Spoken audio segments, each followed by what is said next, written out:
to the Feminine Frequency podcast. I'm your host, Carrie Gatto, and today our guest is Sam Altieri, who is an embodiment mentor and business and wealth activator. I'm so happy to have you here, Sam. Thank you so much. I'm super stoked to be here. I feel like we're going to have a lot of fun, and I'm excited to see where this takes us. Amazing, amazing. Me too. Me too. I'm so glad we connected, and it seems like we kind of have a lot in common, and like we'll have a lot to talk about. Oh So. yeah, for sure. So, do you want to start us off by giving us a little bit of your background, like any summary or piece of your story that you feel like sharing to let the audience into your world a little bit? Yeah, sure. I would love to. I feel like based on what I know about the listeners here and like everything to do with feminine energy, right, is that my story does start off very masculine. Like I was, and I think a lot of women can relate to this in that that's how we are, given validation and approval of like how many accomplishments can you achieve and how skinny can you get, right? It's like the two things. Like those are like it's like how small can you get, but also simultaneously how big can you get? And it's this really confusing mixed messaging. Um and like I'll take you back a little bit. So like when I was a kid, I I was definitely this like very outgoing, very outspoken, um, very confident kid. My mom recently shared a story with me where I asked my kindergarten teacher to sit down so that I could teach the class. Ah, And oh my God, so yeah, like I had some balls as a kid. that's And great. yeah, and then when I was a Girl Scout, there was like an opportunity to win a free week at camp, and I was like determined to win. Like I was like hardcore determined to win. And so I made my mom drive me around to all the neighborhoods, and she was like, "You were having me go to the police station, all the houses. You ended up selling 1,500 boxes of Girl Scout cookies that year, and you won the week of camp. You won." Wow. And yeah, so there was this, I think as a I, kid, I had this drive, right? And go ahead. yeah. Sorry, I was just going to say, I know how hard that is because I have a brand new Girl Scout, a kindergartner this year, and it's like, it's no joke. It's not easy to Yeah, finish those cookies. no, Competitive. for sure. It is very competitive. And I think that I had a pretty unapologetic confidence, and I wasn't really afraid to use my voice or get rejected or anything like that. So I just went out there and I was like, buy my cookies, buy my cookies. And so it's funny now that I work with all entrepreneurs, and obviously every single entrepreneur wants to make more money. And in order to make more money, you need to sell. And in order to sell, you need to ask and use your voice, right? So it's all interrelated. But as I'm sure you can guess, I didn't go from this confident little kid to this confident adult. There was a whole middle sandwich area that was like really messy, really self-deprecating, really depressing, really dark. And that was the phase of my life where I had really lost myself. And, you know, I can't pinpoint one thing necessarily that made me start to have low self-esteem. I think just generally as women specifically, once we hit like middle school and we start playing this game of comparison, I was in a lot of sports, I danced, I did like acting and stuff. So I was in a lot of things. And I think just generally you start to compare yourself. And I wasn't taught how to not do that. And I Mhm. also didn't like share that with anyone. Like it was just all this internal battle. And so Mm, um it mm. got to the point where it was like really dark. Like I was in like a really unhappy, unhealthy place. And at the time, the only way that I knew really how to cope with anything is eating. I was like, food was my like comfort. Yeah. Um, and I know that a lot of women can relate to that because it's also the most socially acceptable thing. Like it's easy to just be like, oh, I'm gonna like Yeah. veg on the couch. And um, at the time, and even now, like I don't think it's a bad thing to like, let's say, use food in a way that comforts us to a degree, right? But it's like when it gets too far and that's the only coping mechanism or the only way you know how to handle your emotions, like that's where it can get dangerous. Um, or Mm. unhealthy, or you start gaining weight, and it's just this whole like self-image cycle. And so basically what happened is throughout high school, college, I had a really, really negative self-image, negative self-concept, and I started gaining more and more weight, which made me feel like more and more shit. Yeah. And I was really living my life for just the approval of others. I wasn't even conscious of it, but I was just doing the thing I thought I was supposed to do. You go to college, Right. graduate, you get a 9 to 5, and then what? Um, so yeah, I'll kind of pause there because I know I just shared a lot. Yeah, I mean, that's just so relatable what you were sharing about, the comparison trap, right? Yeah. And, it starts in middle school, probably around puberty, around there. And like you said, nobody really emphasizes that you can avoid that or teaches another way, another perspective. And um, it's just so relatable. And it does leave you feeling alone and you internalize that. And then it just kind of accumulates and continues to grow and there's shame piled. So yeah, it's just like so Mhm. relatable. Yeah, there was, I mean, not to mention all of that, like I was also a very highly empathic kid.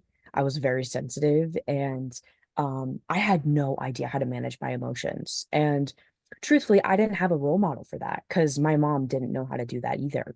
And I know that if she did know, she would have taught me, but she didn't. And Mhm. I witnessed her kind of having it was the same thing. Like I witnessed her having the experience, emotional experience, and not know how to manage it. And so finding some sort of comfort without feeling it. And so I didn't Right. even have the comfort to go to her to tell her the things because I didn't feel safe enough to do that. So it was really interesting just now in hindsight, knowing all that I do about women and emotions and being a highly sensitive person and all this, like how that can be such a gift, but if you aren't taught how to harness it and manage it, it can really become self-destructive. And Yeah. so for me, it did become self-destructive. And it wasn't until I kind of hit my breaking point in my 9 to 5. I went to undergrad and grad school for architecture, thinking that was like gonna be the thing. I really wanted to just help people. But as soon as I got into the 9 to 5 land, I was like, oh God, like what did I just get myself into? That feeling when you do something and you're like, this isn't it. But at the time, I just didn't know what else to do. Um, so I was like, well, Mm. here I am. I guess I'll just do this for now. Like I didn't know what was next. But What, then I kind of hit that point of like that breaking point. I think everyone hits of like, I can't do this anymore, but what is next for me? yeah, I mean, that's a big deal to become an architect. That's not just a little bit of schooling. That's kind of a big deal, right? That's Yeah, a lot yeah. of And it work. also felt good to get the validation of like, oh my God, like you went to school Yeah, for architecture because it is like a very prestigious industry, which I can see sure. also why part of me wanted to do that because it like looks good, you know? Yeah, Like, it does. and It I think sounds good, yeah, looks a lot of good. people like do that, whether they admit it or not. Like, and so I Mm. was very much living in my head at that time of like, well, it looks good on the outside, but like deep down, I was miserable. I was not happy. I was not fulfilled. And I really didn't like who I was. I didn't even know who I was. What was it about the actual job or career path that wasn't resonating with you? Was it not as creative as you thought it would be, or? Um, I mean, I got a lot of responsibility very early. Like I was a project manager running this huge projects at like the age of 25, and I was working like 60 to 80 hour weeks and Oh. wasn't making overtime. Like I was just getting paid like $40,000 with a master's degree, and I was living in Boston. And so I was just like getting burnt out. And I remember like I would take the train. So I was living in Boston. I would take the train back and forth to work. Sometimes I would bike because I was really into like biking at the time, and it was like a 6 mile bike ride. So it was actually a really nice way to like for me to decompress. But Mm. Yeah. if I didn't bike, I would take the train, and I would always journal in my like the note section of my phone, and I would just write. And I recently found a bunch of the notes that I wrote at that time. This was in like That's 20, yeah, like 20, between 2014 to 2016 before I left. And it was like, there was so much pain. Like, I was just like, I was like, they don't, like, literally nobody appreciates me. Like, I don't even know I'm trying. Like, I'm putting in all this effort and they like completely overlook me. Maybe I'll finally get them to see me if I work harder. And then like I Yeah. was writing these notes to myself of like, Sam, you just need to suck it up and like work harder and stop caring about, how you feel. Like emotions are weak. Like I literally Wow. wrote all of this out. Like I was basically invalidating myself, gaslighting myself.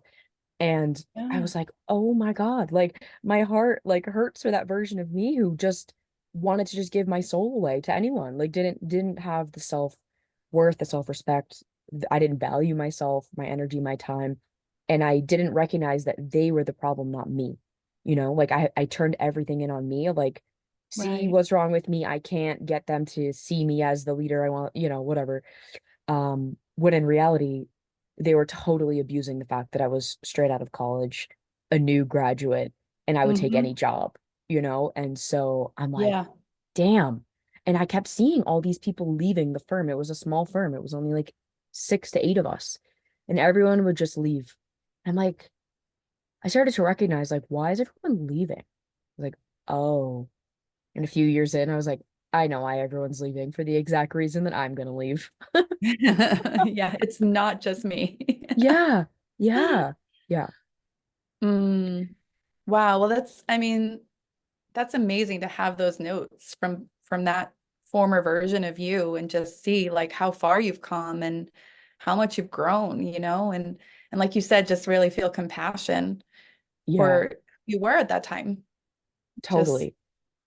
Yeah, and I think that's like one of the things that I work on so much with my clients is like, I think women forget to celebrate themselves and they don't even recognize how far they've come. And like, this is like we have like a chat for my mastermind and it's called Fuck Yes Fridays.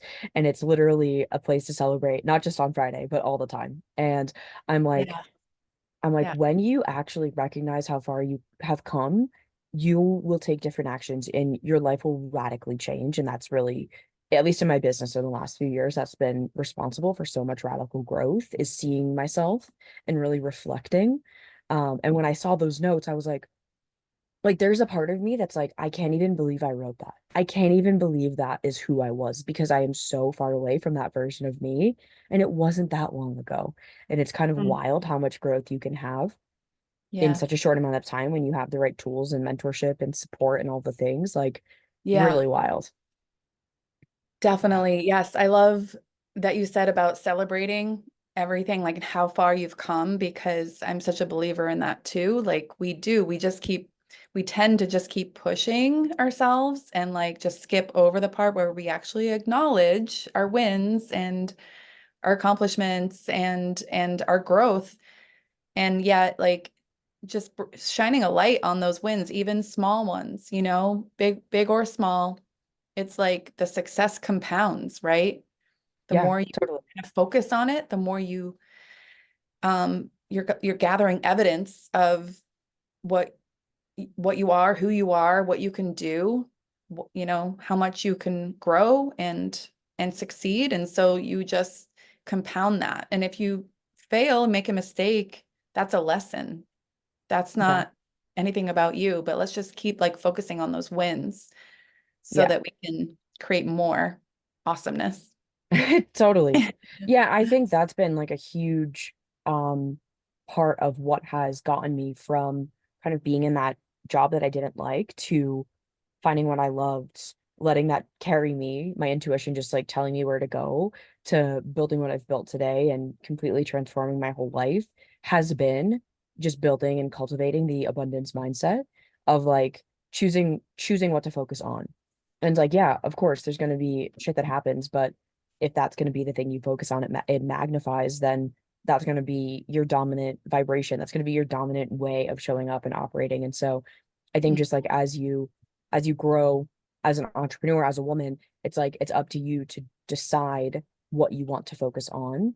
And that's always a practice, you know what I mean? Like it's like Yeah. literally a practice every day to wake up and choose that. And so I'm sure you resonate with this too, just like having the embodiment practices, having whatever you need to take you back to that abundant place every day, because like our Yeah. brains are wired for negativity. Our bodies are literally designed to keep us safe. Like everything is actually working against our favor in terms of growth and evolution and creating more money and scaling your business and all the things. Like it's like Mhm. pushing a rock up a hill because our brains are like it's unsafe. So we do Yeah. have to do so much inner work around it's like it's safe to grow, it's safe to succeed, it's safe to keep expanding because our normal state is just comfort. And so it does have there's so much resistance in the growth. But I think when you have those practices to lean on, like you'll recognize, oh shit, like okay, like yes, there's resistance, but it doesn't mean I shouldn't do it, you know? Like yes, I'm scared, but it doesn't mean I shouldn't do it. Right. I think there's a lot of fear of success because success equals change. Yeah, Success equals up leveling, and exactly. we fear change. We fear change. Yeah. Yeah, because it's just unknown, like it's unknown and it's new and we don't know what's gonna happen. And we're like, Mhm. can we handle the responsibility? I think that's a big one for my clients. And even as I'm scaling too, it's like, Yeah. okay, like having the right team in place, having the right system structures, all the things. Um, but yeah, I think for me, a huge like part of I think one of the main things that's gotten me to where I am today is the power of people who are where I want to go and helping me get there in way Yeah. less time. And um yeah, that's like that to me is like the most invaluable thing. It's like having the shortcut, having the growth hacks of like, hey, don't do what I did. And it doesn't need to take you 5 years to create what I've created. Like I can help you do that in a year or less, way less, you know? Um, Yeah, so definitely. When you get in a room of people who are doing something, that you want to do, and it's like positive peer pressure, right? You're like, okay, if they can do it, I can too. Like, why couldn't I do that? Right? It's yeah. like Yeah. Like I remember when I amazing. joined my first business mastermind in 2020. And it was like I think it was like a $20,000 investment. And I was like the baby of the group. I definitely Awesome. was like, yeah, I was the little fish, which at the time, like obviously I knew that's where I wanted to be, but it also scary. So I get in the room and everyone in the room is making like just like 5 to 10 times the amount of money that I'm making impact. Like everything is just way bigger. And I'm like, what? Like, this is possible, right? It's like I didn't even have the awareness that you could create what you can create in terms of impact and in income and wealth and like everything. And Mhm. it's why I'm such a huge fan of like there's a term if you're familiar with to be magnetic, Lacey Phillips, she coined this term. I think Yeah. it was her. Expanders. It's like having expanders in your life or that you follow that really show you what's possible and inspire you to allow yourself to have more. And I think that's also been a huge part of my journey too, is like knowing more is available. Then it's like, ooh, there's this like this hunger that's bred. It's like, oh, I'm just getting started. Like I literally am just warming up. Like Tony Robbins, look out. Yep. Yep. Absolutely. I love that. I love that.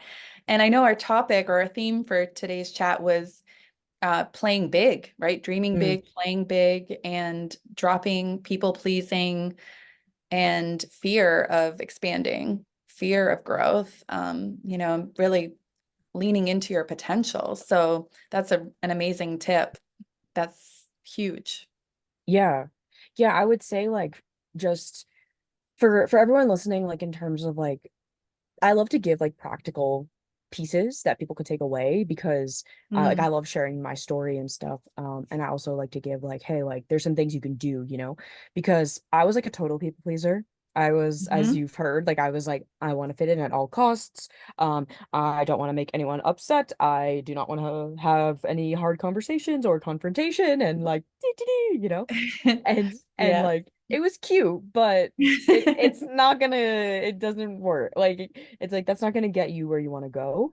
Um and so like in order to get what you want, like you do have to stop saying yes to things because you feel bad, or you do have to stop saying yes to things you don't want to do, and be pretty unapologetic about that. So I would say just like Yeah. doing that gut check of like, you know, for those of you that are in business, it's like, does the client, does the experience, does the opportunity, does the collaboration, whatever, does it actually feel expansive for you to do? If it's a no, if it actually feels like, and you kind of collapse into it, it's probably not a yes. And so I think Mark Manson talks about this in his book, This Little Art of Not Giving a Fuck. He talks about if it's not a fuck yes, it's a no. Mm-hmm. And so Yeah. specifically when it comes to like if you're running your company, running your business and living your life, if you have a family, like you only have so much energy and time in a given day. And so like focusing on what actually is going to move the needle ahead and what you actually really want to prioritize. Um, so that's a big one. And then like I mean for me, like I get easily distracted. Like I'm like, I want to do this, I want to do a million things. Like I'm so multi-passionate and like, Mm-hmm. and there's so much power and focus. And Mm. actually, this is something I've really learned from Ben Hardy. He's a mentor of mine currently, and he wrote the book 10x is easier than 2x. He wrote a few other books, Be Your Future Self Now. I don't know, a few others, but he's a great author. And he talks about the fact that when you 10x your vision and you 10x your outcomes, you will stop doing the things that were keeping you at that like 2x growth phase. Yeah. And so a lot of what people are doing right now is busy work. Like a lot of, even when my clients come to me, they're like, I'm doing all the things. I'm like, that's part of the problem. Like you don't Right. need to be doing all the things. It's not about doing more or doing what you've always done. It's actually like zooming out and getting really fucking clear on what is your outcome. And then Mm. from there, like it should be scary. It should be like impossible, actually. You shouldn't know how to get there. Then from there, Mm. it's being like, okay, well, who can help me achieve that? Or what needs to happen from that big goal? And so that's how I've been operating as I've like been moving from I've built my coaching business and now are starting to do speaking and in-person experiences because a lot of the work I do is hands-on with like embodiment stuff and somatics and like releasing stuff out of the body. And so I'm Cool. like, okay, like what's next, right? Like what's that big thing? And so it's like asking better questions and asking bigger questions. And I think a lot of people get stuck in that like day to day, like, okay, I checked off my to-do list, but you don't actually feel like you're getting any farther ahead. And so I would say the Yeah. focus piece and the clarity of outcome, because if you don't know where you're going, you might travel far, but you might end up where you came from. Like you're just doing circles around yourself. But if you know where Right. you're going, you actually have that direction and that path, and like you have the GPS set. But if there's no destination that you're going to, then where do you expect your GPS to take you? Like the freaking Mm-hmm. grocery store, like, okay, cool. But like, where are we going? And so even just the last month, I've actually really been doubling down on this, like kind of scaling it back and being like, what do I actually want? And so that's created so much space. And this has allowed my clients even to just create so much more success faster because they're focusing on what matters and like the big things. Amazing. Yeah. Yeah. Amazing. So bring us up to speed a little bit. So you dropped out or you quit the architecture gig altogether, right? Hmm. I Like did. that's not the vibe. And then what happened? Yeah, so kind of a long, windy, windy road. I'll give you the Spark Notes version, but I Hmm. ended up leaving there and I was going to do some freelance design work. So I decided I had photography skills and I had design skills. And so I did some freelance exhibition design. Um, I was doing photography. I started doing brand photography for people. So I was just kind of using my design skills and piecing together an income over the summer when I had quit. And then the gym that I was working out at the time, because I was like, okay, I'm gonna get back in control of my health and feel good. And I'm like, you know what? I'm gonna work at the front desk of my gym. Like I was like, I'll get a free gym membership and it's just Hmm. gonna get me into an environment that's like empowering, you know? So I traded my $45,000 a year salary for an $11 an hour, front desk job, but I was happy. My bank account wasn't that happy, but I was happy. And I was like, I will Hmm. figure out the money thing. Like right now, the money thing is not even a priority. I couldn't even think about that. I just wanted to be happy. And so it did make me very, very happy. And that basically spiraled me into falling in love with fitness and nutrition so much. I ended up getting my nutrition certification, my personal training certification, and then the gym asked me to become a personal trainer. And so it kind of evolved over time. Wow. I built out a full client roster at the gym. I had so much fun with it. I started training more elite athletes that were either wanting to go to the Olympics or they Oh were my goodness. trying to do like they were doing Spartan World Championships. One of those clients that Wow. I actually helped get third place in the Spartan World Championships is actually co-writing a book with me. So like a full circle moment. She ended up getting third place. Awesome. Like she's a total badass. Wow. Um, That's and amazing. yeah, it was super cool. I fell in love with coaching people and helping people do things they didn't think they could do. And Yeah. so then that carried over and I started doing some life coaching. And then Okay. at that point, that was about 2019. I had built my business up to like multiple six figures and people were asking me for Wow. help. And I was like, what did I do? I was like trying to reverse engineer what I did. So I started teaching people how to build their businesses. I helped them scale massively. I was like, huh, I could do this thing, right? And so then I started coaching and teaching on business.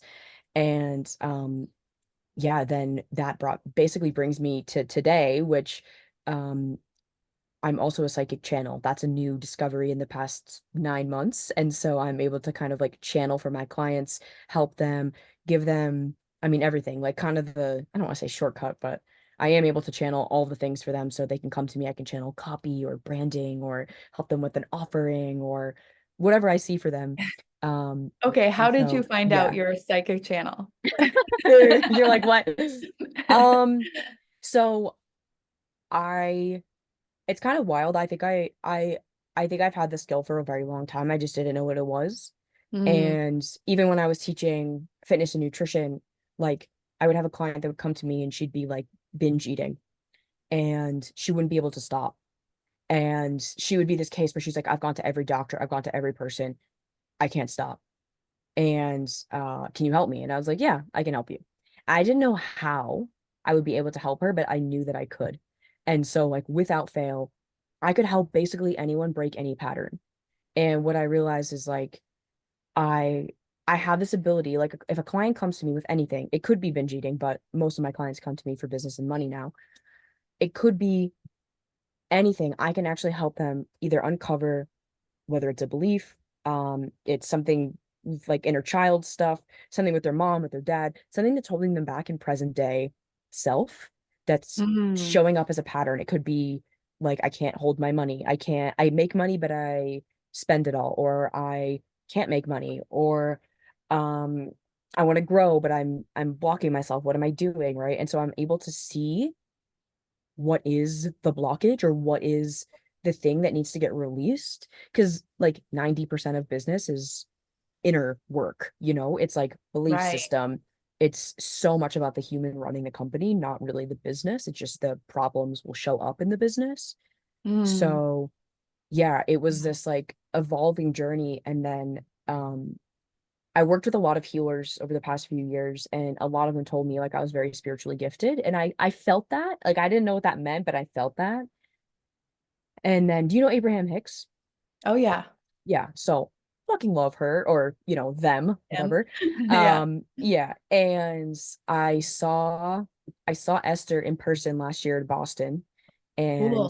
yeah, it was very cool. And I was like, yo, I can do that. Like I can get on stage and channel and coach people through their stuff. Like I could do that. And it reminded me of Tony Robbins, how how he does the interventions. Like he's on stage, people come up, they're like, I want to kill myself or something. Obviously, they're not going to kill themselves in that room, but they have these really bad beliefs. And he can literally do some sort of intervention and break through whatever is happening. And I was like, holy shit. Like, and there was part of me that's like, I don't know on that level, but I've had a lot of clients tell me that I've changed I've changed their life so much to the degree that they are still alive. And I was like, whoa. So it Amazing. is yeah, there's I think I do have, I mean, I'm clairvoyant. I'm a psychic channel, of course. But I can also just like sense a lot for somebody. I can read their energy, which is why the Mm, in-person work is so important for me, like hosting retreats, because I've had clients come on my retreats and they release literally decades of like sexual trauma. They're like, oh my God, this thing happened and I've never told anyone about it. And I've been holding so much shame. And so if we are holding all the shame, then it's going to be really hard for you to be seen in your business and make money, right? So we unblocked Yeah. that. What happened? Her business, clients are pouring in. And so it had nothing to do with the business, it had everything to do with the sexual shame. And so, like, I can do business strategy, of course, but a lot of the work that I specialize in, because I think it's the most impactful, is what are we holding on to? What are you holding on to that you need to let go of? Is it Yeah. people? Is it places? Is it emotions? Is it memories? Is it stuff from your childhood? Likely, it's all going to Mhm. show up in your business and for you. So that's the stuff that I'm like obsessed. I'm obsessed with getting like the gunk out of people. You know what I mean? I'm like, let's Yeah. scrape it out. Let's clear your channel, baby. I love that. It is so awesome.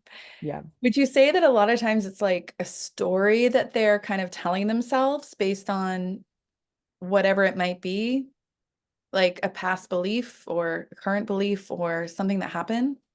yeah. I mean, it could be like it is so Yeah. different for every person. That's like Mhm. I do like single sessions, like channeled sessions for people because of this reason. I'm like, yeah, I Okay. can give you a list of all of the things, but you might not, you might read it and be like, or hear it and be like, oh yeah.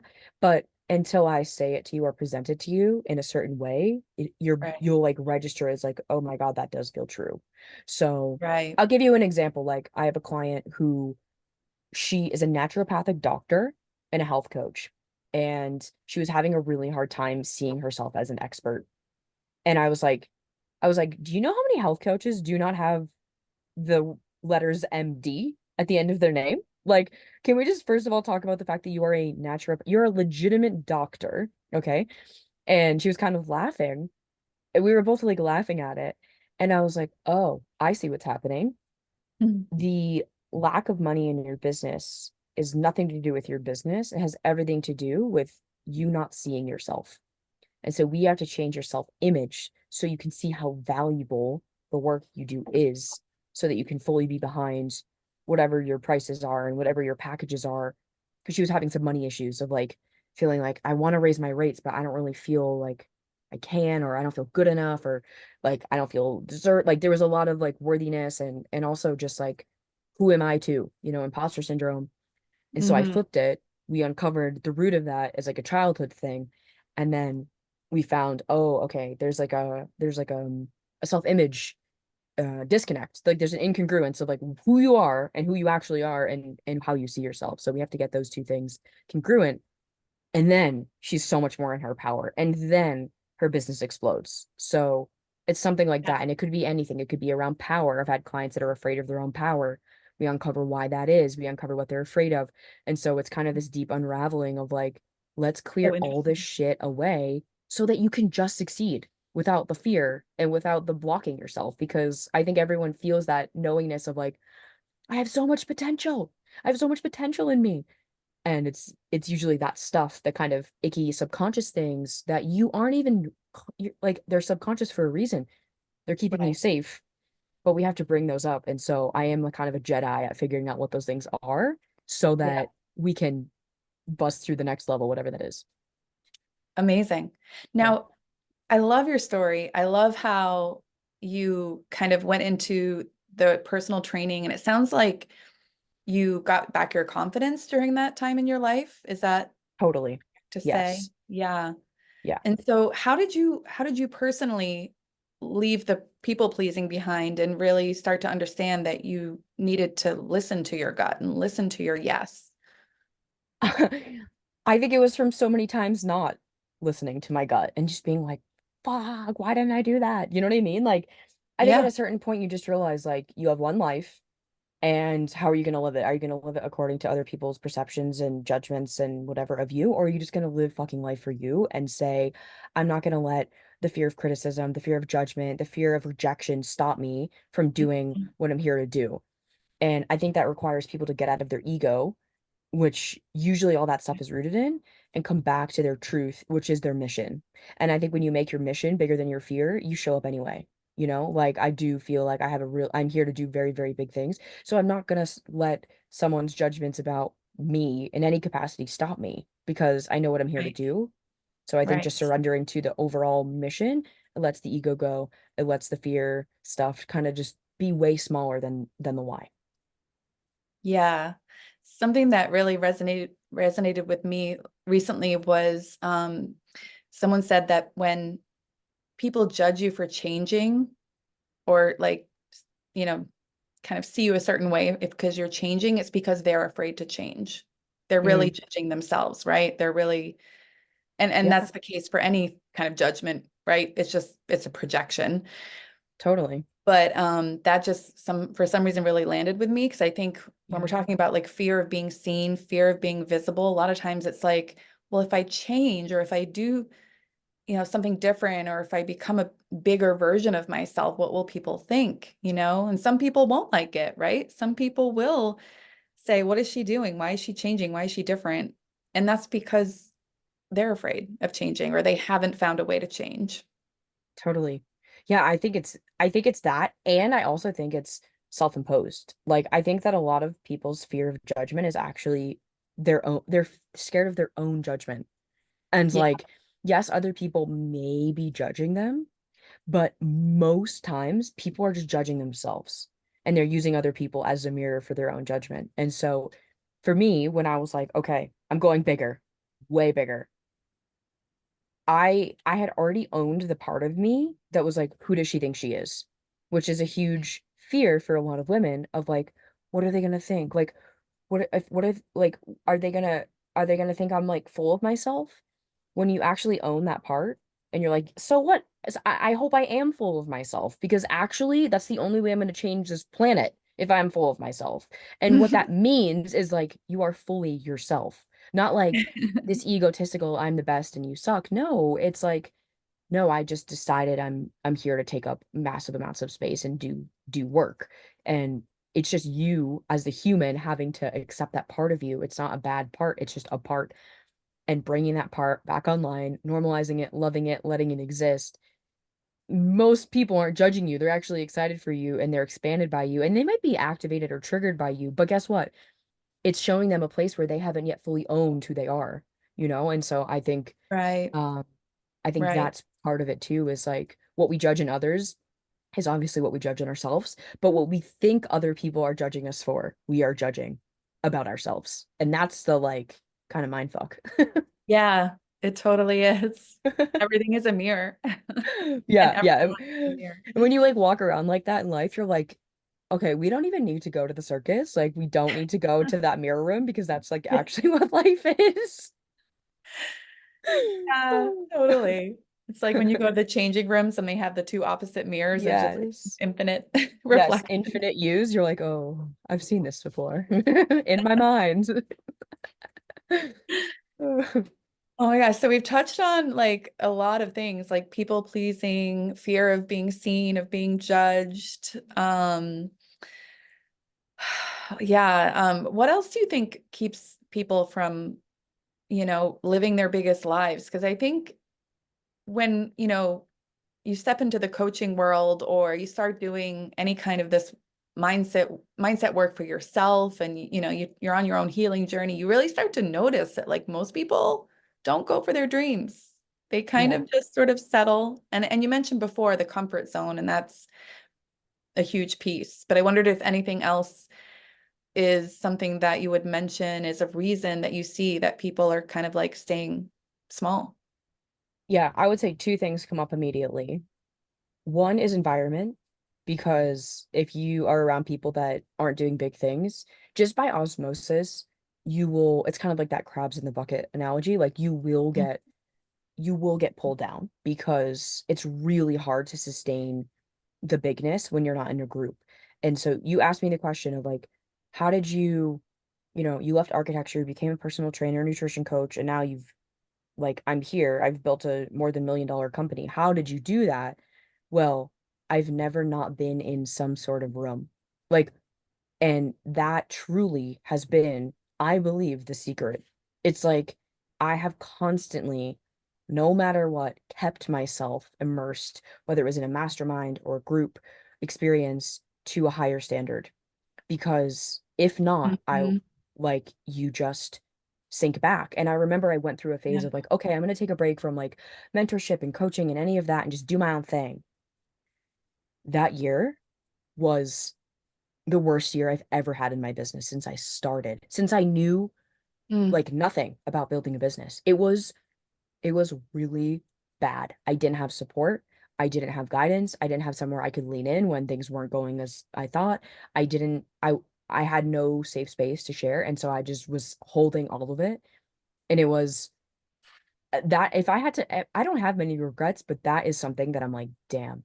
But I right. learned a really big lesson there of like, no, you are not available to not do this alone. Doing it alone, this independent, I got it, like I don't need it, is really sabotaging you.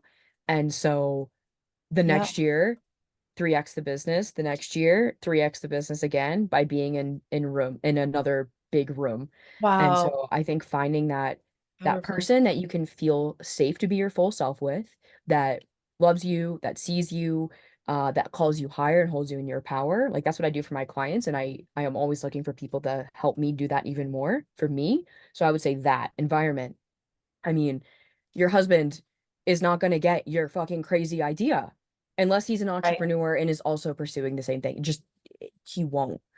Right. And Right. like, Well, yeah, and even if he is an entrepreneur, it's like it's not a coaching relationship, right? right, It's different. Yeah, exactly, it's too exactly. close. Yeah. Yeah. And Yeah. so I made the mistake, like, and he knows it too. Like, I'm like, there's this like thing that can happen in the industry of like where you're like, I have to ask my husband for permission to like join this. And it's like, what? Like, no. Anytime I've done that, which that was like a codependent thing for sure, of like, eh, it's like, no, no, no. That's not how it works. Like, you get to have the sovereign choice to make your shot and you will learn whatever you need to learn. But you got to do it for you and you got to do what you need for your own personal growth, which then will become the business growth for sure. Exactly. Yeah.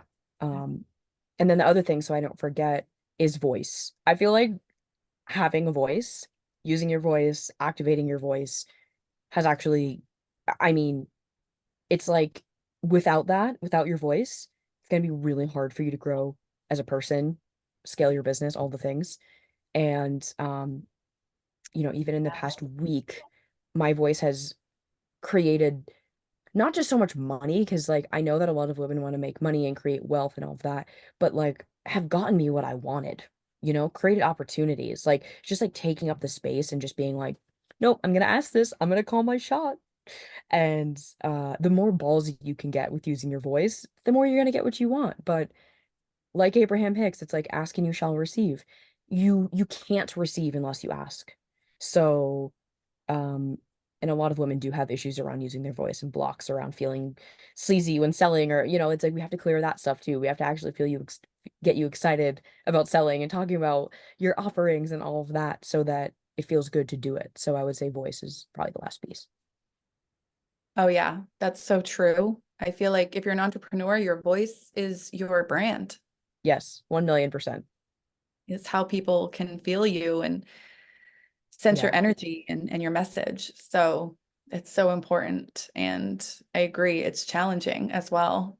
Very challenging if, you have the good girl programming, yeah, um, and within you, it's like you've really got to work through the fear of asking, the fear of being visible, the yeah, fear of being misunderstood, all those things, totally. and Yeah, and support. I think yeah, and once you do that, like the other side is like so much liberation and freedom because you're no longer operating from old programming. Like it's funny, one of the programs that I have coming up inside of my space is called Good Girl to Bad Bitch. And it's like literally all about like killing the good girl because it's like it's fucking you over, girl. Like we gotta let that shit go. Like it is not Yeah, serving you anymore. Oh, I because that love was me. that. That was me in a nutshell. Yeah. Yeah, Yeah. Well, that's how you know, right? That's how you can help others because you've taken that journey. totally. Yeah. Yeah. Yeah. Amazing. I love that. Yeah. So what are you up to these days? It looks like you're in an RV. Yeah, I'm in my van. Um, Amazing. yeah, my fiance and I are traveling full time, and we're in like Taos area, New Mexico, kind of between like Santa Fe and Taos, at this like gorgeous hot springs. So we're here for the Wow, week, gonna be hanging out. Um, and good yeah, for it's been really you. great. Yeah, yeah. It's been a lot of fun living on the road and traveling around, and I get to meet up with some of my clients. I have a client here in Albuquerque, so we're gonna do like a VIP day on Friday. She's gonna come to the springs. We're gonna like hang out and mastermind and relax and enjoy some mineral springs, and it does allow me to do the work but also have fun doing it, you know? Yeah, definitely. Yeah. That is very, very cool. Yeah. Yeah, we love it. So, how can people get in touch with you? What's the best way to connect? Yeah, so I would say the majority of my community like comes over and says hi on Instagram. Definitely come say hi. Um, I am also on Facebook too. I've been starting to do Facebook a little bit more. And if you just search my name, Sam Altieri or Samantha Altieri, either one, you'll see me pop up. I'm sure you'll put it in show notes or whatever, because my Yeah. last name is Italian and it has a lot of vowels and things and yeah. Um, and then also my podcasts, I go on there pretty much weekly, yeah, and either share updates or channel messages. I do some activating riffs for people. And that's the Sam Altieri show. So my name is just the brand, so you can search me anywhere and definitely come say hi. Let me know what resonated from this episode. Would love to hear it. Amazing. Well, I will Yes. definitely make sure that we're connected and we stay in touch. And Awesome. thank you so much for this episode. It's just been so awesome to get to know you a little bit more and learn about what you're doing. It's so exciting. And I wish you Yeah, all the thank success. you. Thank you so much. Thanks so much for having me. I'm excited to hear from all of your people. I love podcasting, speaking, just having conversations. So thanks for letting me share my story. And yeah, I hope this is super invaluable for your community. And I'm sure we'll do this again at some point in the future. And Yeah, I would we'll love we'll, we'll that. meet up in person in some capacity. I love the in-person stuff like so much. It's so fun for me. Definitely. Me too. Well, enjoy the rest of your travels. Enjoy the hot springs. And Thank again, thank you. you so much. Yes, of course, of course. I'll talk to you soon. All right. Bye, Sam. Bye.